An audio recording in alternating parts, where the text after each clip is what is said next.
What's up, guys? Welcome back to another episode of Lowdown. There's some pretty important stuff to talk about today. Let's jump right in.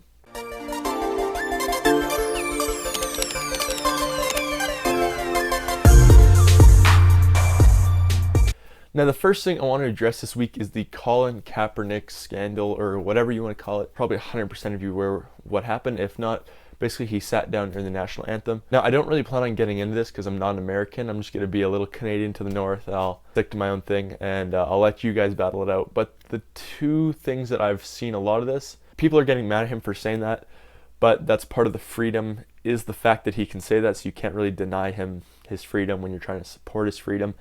Also, at the same time, though, he has to also, I think, respect the fact that the only reason he can say that is because of his freedom.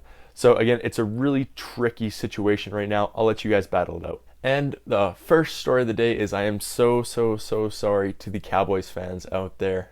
In the second play of their preseason game versus the Seahawks, Cowboys quarterback Tony Romo, who just came off last season, missing almost the entire season with a broken collarbone, was hit and broke his back. I broke my back. What do you mean by that? My back is broken. What, a vertebrae or what portion? Spinal. Now, there's been lots of timelines for this right now, but the most consistent being around 6 to 10 weeks, he will be able to come back. Now, let's look at the two big disputes over this event. The first being, what will happen to Romo and how will Dak Prescott perform? So now, what will happen with Romo? The first part of that being, after this year, his guaranteed money is gone in his contract. This year, he'll make $8.5 million. That'll put him over the $40 million guaranteed on his contract. So after this year, at the end of the season, they can release him with no issues or having to pay out any more money. So that could be a possible good thing. All right, now let's look at how will Dak Prescott perform. Personally, I don't think he's ready as a football player or as a person in general. Now, we'll look at as a football player. So Colin Kaepernick on The Herd said it best. Football players, especially quarterbacks, don't have their best years until their fourth year. Now, the reason that is because around their fourth year, they all turn 26. When they turn 26, the front of their brain is finally fully developed. The front of their brain is where the decision-making process happens. So they don't finally understand the game fully until they're 26. So I don't think Dak Prescott is ready in that aspect, especially it's good to know that he's 23 right now, so it should take till about, again, his third, fourth season to get to that point. Okay, now let's look at as a person. So again, someone whose front of their brain is not fully developed, their decision making is not great. The reason I'm bringing this up again is because a couple days before the NFL Combine, which can be the make or break for your career, especially if you're invited, Dak Prescott got a DUI, which means he was drinking within a couple days before the Combine. So I really don't agree with the decision making there. I think putting him on the field and maybe even having him win possible games is going to stroke his ego and really not be good for him with his maturity level right now. Now, I would have liked to have seen him as a backup to Romo for at least 1 to 2 more years before he got a shot. He got some bench time, he got some time to mature. But having said that, I've also never met the guy. I don't know his maturity level. That's just what's most common. So I'm praying for the Cowboys that at least he does a pretty good job to give some Cowboys fans, including me, hope for the future. And 3 big things came out this week in the potential move for the Raiders to Las Vegas.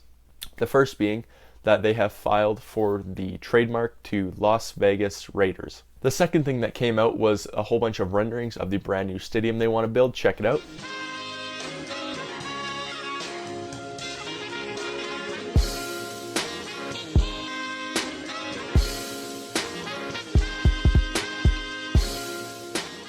And the third thing being that the owner, Mark Davis, said if they want the stadium and the move to actually happen, that there will have to be $750 million of public funding to get that stadium built as a minimum. Okay, that's all the stories for the week. Let's get into the signees. The first being Redskins sign Cullen Jenkins to a 1-year deal with no numbers coming out. Dolphins traded Chris McCain to the New Orleans Saints for a 7th round pick next year in the 2017 draft. Cleveland has traded Pro Bowl punter Andy Lee to the Panthers for as well as a 2017 7th round pick. And in exchange, Cleveland is getting punter Case Redfern and a 5th round pick in the 2018 draft. The holdout with Joey Bosa is finally over. Chargers have signed Joey Bosa to a 4-year, $25.8 million deal. Now with that, it is fully guaranteed. He's guaranteed all that money as well as a $17 million signing bonus. The big dispute with the contract before was that they wanted to wait until March to pay out that signing bonus, and I'm pretty sure that was probably moved up to help get him paid and get him on the field. Falcons have signed Deshaun Goldson, and nothing has come out about it. Colts have signed running back Stephen Ridley to a 1-year deal with a veteran minimum for his amount of years in the league, and being a veteran, that works out to around $760,000. Lions have traded Jeremy Curley to the Rams for Brandon Thomas. Rams signed Tavon Austin to a 4-year, $42 million extension with $30 million guaranteed. Patriots have extended Jonathan Freeney to a 2-year, $2 million deal. Browns have traded linebacker Barkevious Mingo to the Patriots for a 2017 5th-round pick. Colts have signed Antonio Cromartie to a 1-year, $3 million deal with around $250,000 of it guaranteed and around another $500,000 in incentives. And finally, Eric Berry's holdout with the Kansas City Chiefs is finally over. They put the franchise tag on him, and for this year, he'll be making $10.8 million, making him the highest paid safety in the league. So there you guys go. I hope you guys enjoyed this episode of Lowdown. If you liked that video, hit that like button. If you really liked the video, don't forget to share it. If you like these t-shirts, wait till the end of the video. You want to contact me, wait till the end of the video. And as always, thanks.